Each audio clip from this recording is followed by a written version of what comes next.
경매 절차를 알아야 됩니다. 이 경매 절차에 아는 방법은 최종 투자자가 부실채권과 그 부록인 근저당권을 삼으로써 경매 절차에서 자기가 낙찰을 받는 걸 유입, 남이 낙찰을 받을 때 그 배당받는 것을 배당 이렇게 공부했습니다.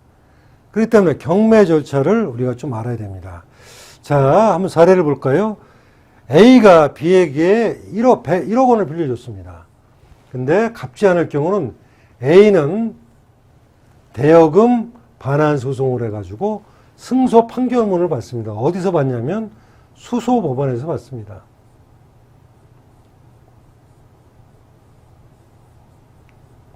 A는 돈을 받기 위해서 소송을 했는데 이기면 돈을 주는 게 아니고 판결문만 받습니다. 그럼 그 판결문을 주는 법원을 받을 숫자, 우리가 뭘 받는다는 거 숫자로 쓰지 않습니까? 그리고 소송 숫자,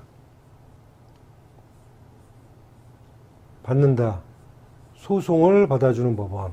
그래서 그 법원에서는 판결문을 줍니다. 그러면 그 판결문을 갖고 법원이 또 있습니다. 다른 법원. 집행법원이라는 데 있습니다. 집행법원. 집행법원은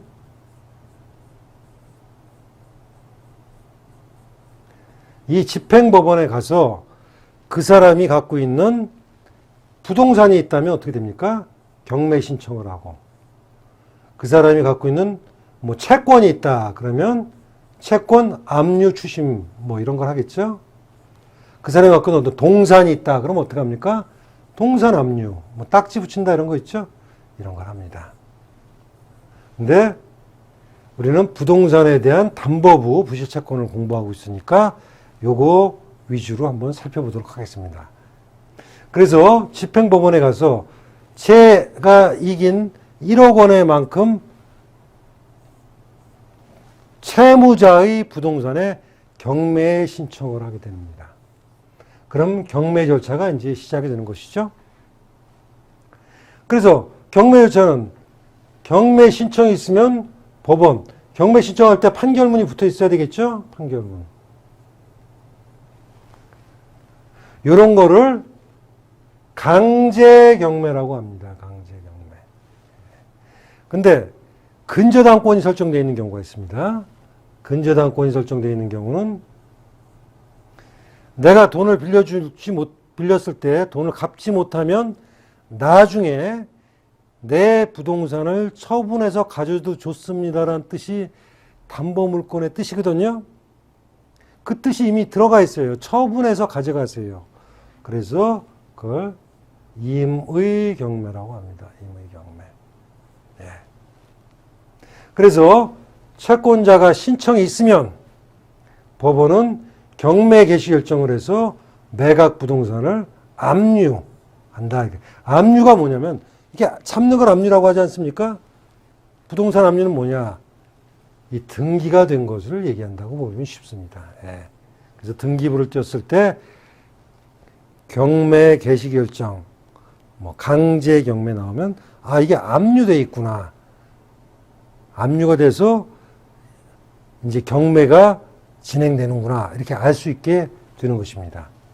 그리고 압류의 효력에 대해서는 뭐 처분금지효 뭐 이런 것들이 있는데 여기서는 뭐 그런 것까지 할 시간은 안 되고 흐름만 보도록 하겠습니다. 그래서 지금 가장 경매 절차의 1단계는 압류라고 볼 수 있습니다. 압류. 2단계는 현금화입니다. 현금화.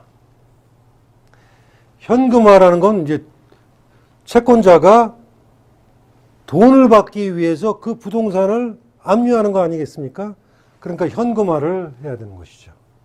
그래서 이 채무자의 부동산을 팔아가지고 그 돈을 채권자에게 1억 원을 줘야 되는 거 아닙니까? 1억 원. 아까 1억 원에 대한 판결문을 받는다고 그랬으니까. 그죠?